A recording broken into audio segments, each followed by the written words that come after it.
I think those people like myself, the analysts and others, and probably also politicians in Europe and even President Zelensky, they're far cleverer than I am, and I'm sure that they realise, what fires Trump's rockets, and what makes him do the things that he does. And it strikes me that it is his vanity that will drive him forward on this.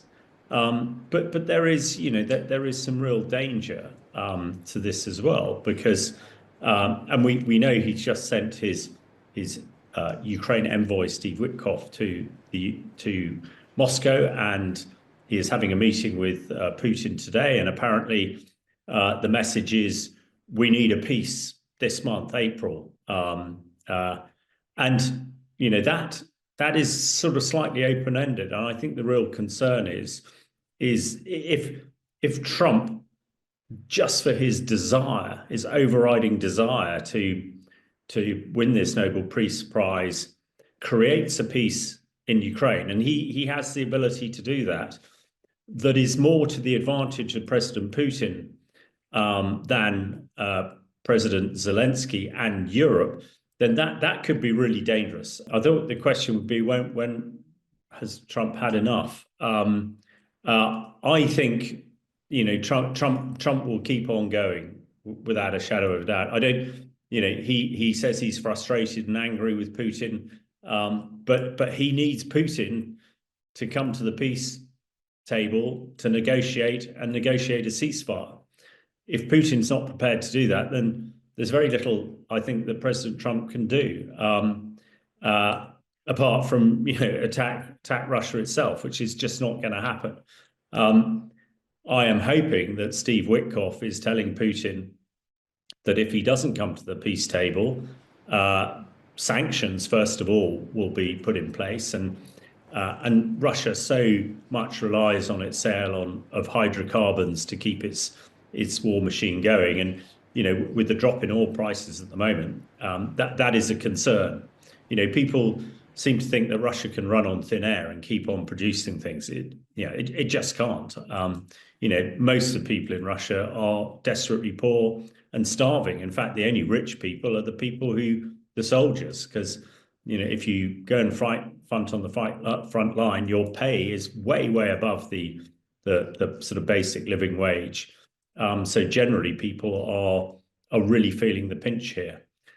So the other thing that Putin could do is put the US military capability behind Ukraine, and that would certainly make a huge difference.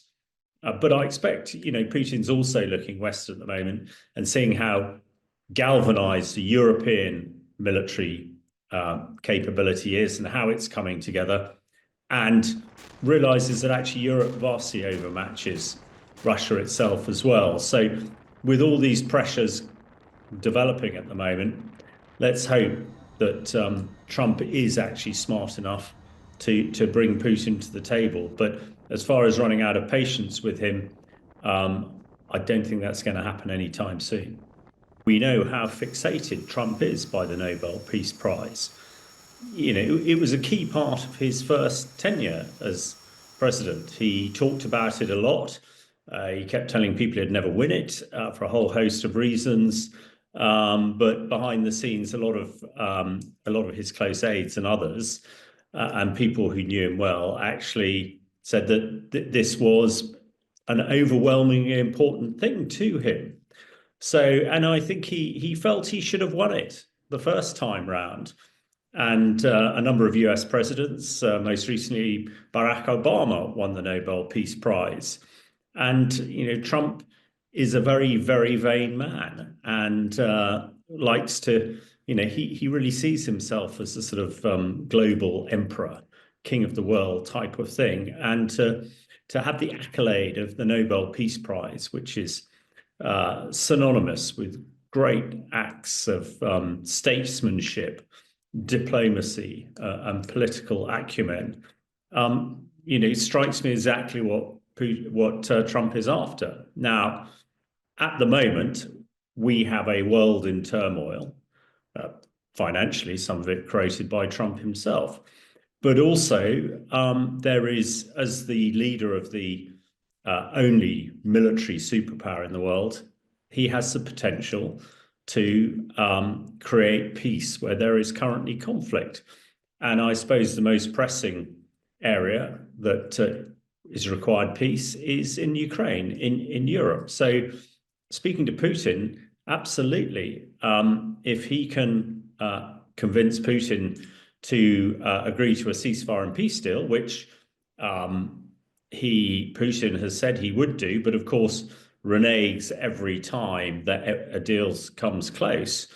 But I would expect if Trump manages to convince Putin for a peace deal, if he manages to create a peace in the Middle East with his close links to President Netanyahu of Israel, his activities against Iran, and also if he manages to prevent North Korea gaining a nuclear capability, then his credentials to be on discussed on a panel for a Nobel Peace Prize must be pretty strong. It does, however, seem that his desire for this prize, his vanity of having this prize, seems to outweigh, any moral responsibility he feels as the most powerful man in the world to try and create peace and harmony across the world. If you go down to the nuts and bolts of who actually votes on and creates Nobel Peace Prize winners, it's the Norwegian government. And Norway is very, very firmly part of the coalition of the willing, working with the UK and France to build up a peace enforcement force, a force to support Ukraine.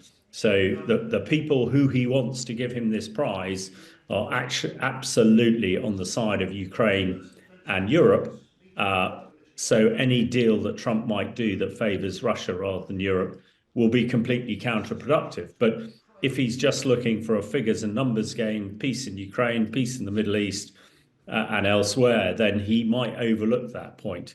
And I think that is one of the real dangers, that a peace that does not satisfy the Ukraine people and also the people of Europe may be enforced because of Trump's desire to get a deal out of Putin, almost whatever the cost. It strikes me that it is all about his image and his vanity. He doesn't seem to have the moral component, the deep moral desire to really make things better. I might be completely wrong, but his drive seems to be over his own image and also, financial desires. So we're seeing with the trade war on tariffs at the moment, it's all about making America and no doubt himself richer. One of the things that this does not seem to be happening, certainly in the short term, which might make him focus much more on the peace deal. But it is not necessarily the hearts of the Ukraine people and peace in Europe that seems to be driving him here. It seems more the art of the deal, as he calls it. However, what I say expert in, well read in, is the art of war. And the art of war and the art of the deal are two very, very different things. But at the moment, he seems to think they're the same. And even some of the great military philosophers like Sun Tzu or Clausewitz would be puzzled on how Trump is going about things at the moment. So a very long-winded answer to your question. Yeah, I think he sees it as bolstering, the opportunity to bolster his own image and I say credibility, but stature in the world rather than necessarily in the best interests of innocent civilians in Ukraine and elsewhere. I was a little surprised that Steve Witkoff, Trump via Witkoff, is telling Putin there must be a peace and it's got to be this month and it's got to be soon. And against the backdrop that, all the mood music coming out of the Kremlin and everything Putin's saying, one comes to the conclusion that Putin has no interest at all in peace at the moment. He thinks he's winning. He's making gains across the front. He's positioning a large force to attack into the Sumy region in the northeast region. And things seem to be going okay for him. And when Putin looks west, he sees, disgruntlement between the US and Europe, decoupling of US and Europe, which must delight Putin enormously. And, probably thinks he can crack on here. His other aim, of course, is to subjugate the whole of Ukraine and also to try and subjugate the old Soviet countries, the Baltic states, Romania and Bulgaria. And, at the moment, Putin has really no concern for the hundreds of thousands of casualties he's taken, and will crack on. So it's under that sort of background, it is interesting that Witkoff is in Moscow, and it'll be very interesting to see, what comes out of it. Also, this weekend, the Americans are negotiating with the Iranians about their nuclear program. So, an awful lot is going on at the moment. And that must be positive. But we have this overriding sort of topic of this discussion today about Nobel Peace and Peace Prizes. And one just wonders, well, one hopes that the substance of the peace negotiations going on by Trump and his advisors at the moment are much deeper and not just skin deep of any desire for a Nobel Peace Prize or any other sort of prize.